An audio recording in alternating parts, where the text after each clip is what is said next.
ताल में बैठा है एक सरकटा, उसी के पास मिलेगा मेरा पता। ताल में बैठा है एक सरकटा, अर्थात हमें एक ऐसे ताल को ढूंढना है गणेश जिसमें कोई शीश रहित जीव स्थित हो। किंतु गणेश जी, इतनी विशाल पृथ्वी पर ऐसा ताल कहाँ है, ये कैसे ज्ञात कर सकेंगे हम?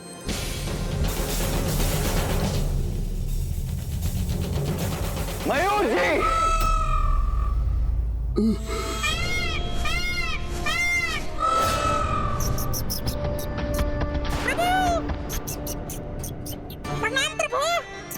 चलो अनुज गणेश, हम दोनों को मेरे ही वाहन मयूर जी पर आरूढ़ होकर जाना चाहिए, जिससे हम ये कार्य शीघ्र अतिशीघ्र संपन्न कर सकें।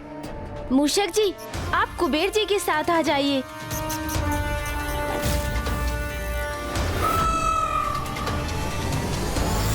भैया, क्या वास्तव में कोई ऐसा ताल है भी जिसमें कोई शीश रहित प्राणी है? अथवा इन शब्दों के पीछे कोई अन्य ही संकेत है?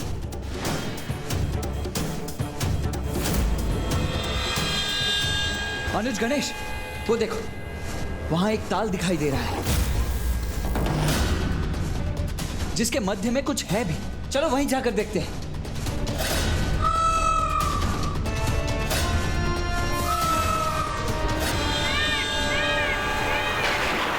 नहीं अनुज गणेश, ये तो वो ताल नहीं है, क्योंकि यहां तो मात्र ये वृक्ष का तना ही है।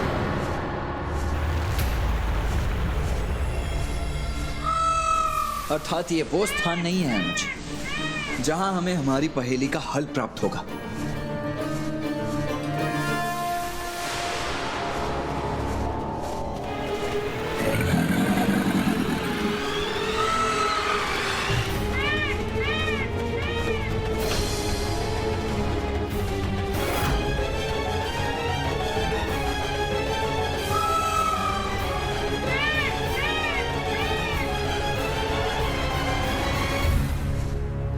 भैया, मुझे विश्वास हो गया है, हम व्यर्थ में ही प्रयास कर रहे हैं। ऐसा कोई ताल है ही नहीं। चलिए भैया, हमें लौटना चाहिए।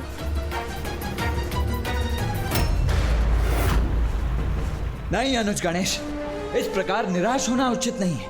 वो देखो वहां नीचे, मेरे विचार से वही है वो ताल।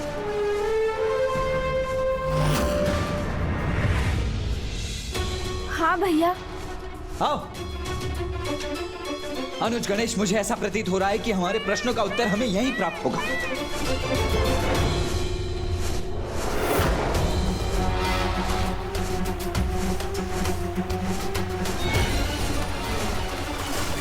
हर महादेव।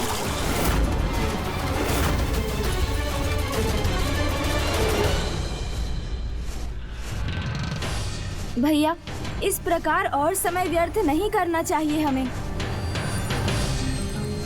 मयूर जी,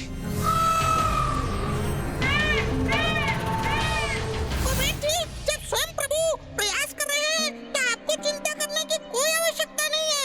एक ताल तो ही ढूंढना है, वो शीघ्र ही ढूंढ कर आ जाएंगे। आप चिंता मत कीजिए। नहीं मूषक जी।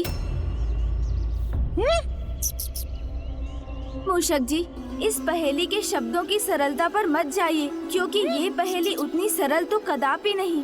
क्या? अर्थात गणेश जी, आपको ऐसा कोई ताल मिला ही नहीं?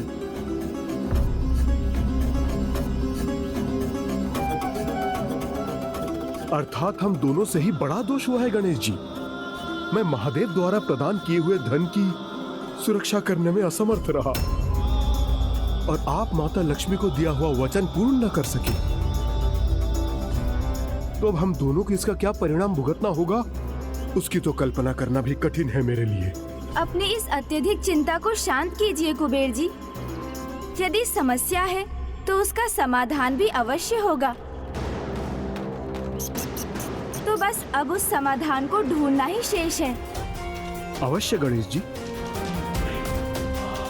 किंतु कब और कैसे होगा ये?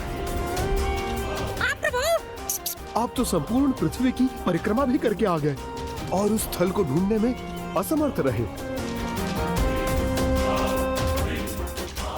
बुद्धि की शक्ति पर विश्वास रखिए कुबेर जी।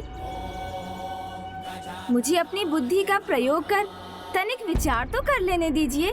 प्रभु, आप तो प्रथम पूज्य हैं, बुद्धि के देवता हैं। शीघ्र विचार कर इस पहेली को सुलझाइए ना प्रभु।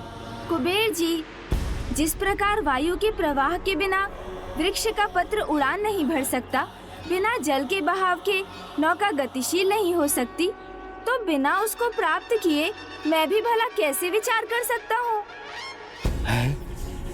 उसको? किसको प्रभु? हाँ अनुज, ऐसा क्या है जिसको प्राप्त किए बिना तुम विचार ही नहीं कर सकते? मैं बताता हूँ प्रभु। प्रभु को तो भोजन की आवश्यकता है। ओ क्यों सत्य कहा ना प्रभु। बोलिए बोलिए। मैं अवश्य भोजन की व्यवस्था करता हूँ प्रभु। अब भोजन कीजिए प्रभु, आप भोजन कीजिए, फिर विचार भी कीजिएगा प्रभु। अवश्य कुबेर जी। ये लीजिए प्रभु, भोजन प्रस्तुत है। उत्तम, अति उत्तम। भांति भांति के भोजन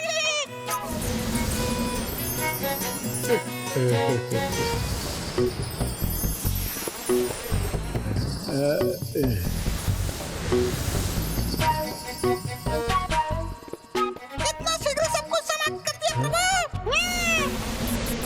प्रतीत होता है बहुत ही भूखे हैं आप। ये तो मैं भूल ही गया।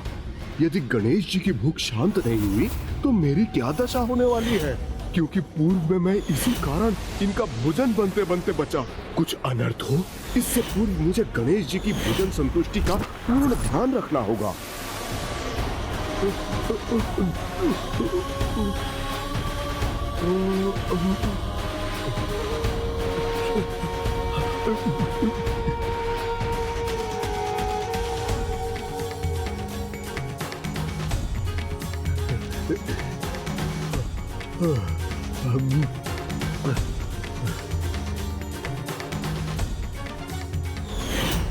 इस बेल पत्र पर आप विभूति से महादेव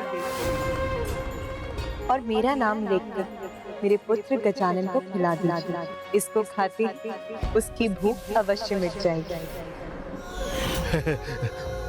मुझे भली भांति स्मरण है प्रभु कि आपको पूर्ण रूप से तृप्त करने का यही एकमात्र उपाय है। ये लीजिए प्रभु।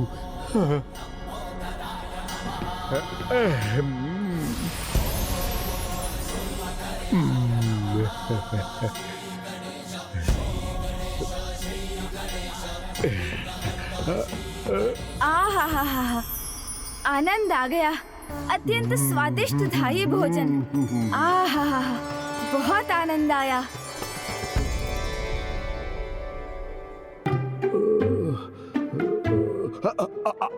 आपने कुछ कहा प्रभु? अभी तो नहीं।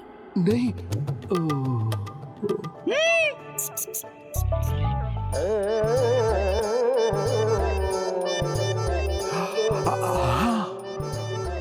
आप तीनों की दृष्टि मुझ पर ही क्यों स्थिर है? और इस प्रकार एकटक क्यों देख रहे हैं मुझे? है?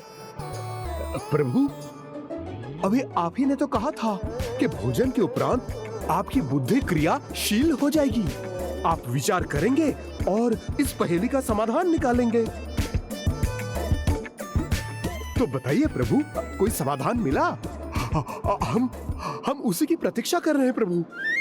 कुबेर जी, भोजन के उपरांत विश्राम नहीं करूंगा तो बुद्धि शांत कैसे होगी? और बुद्धि शांत नहीं होगी तो वो सोचने समझने में कैसे समर्थ होगी?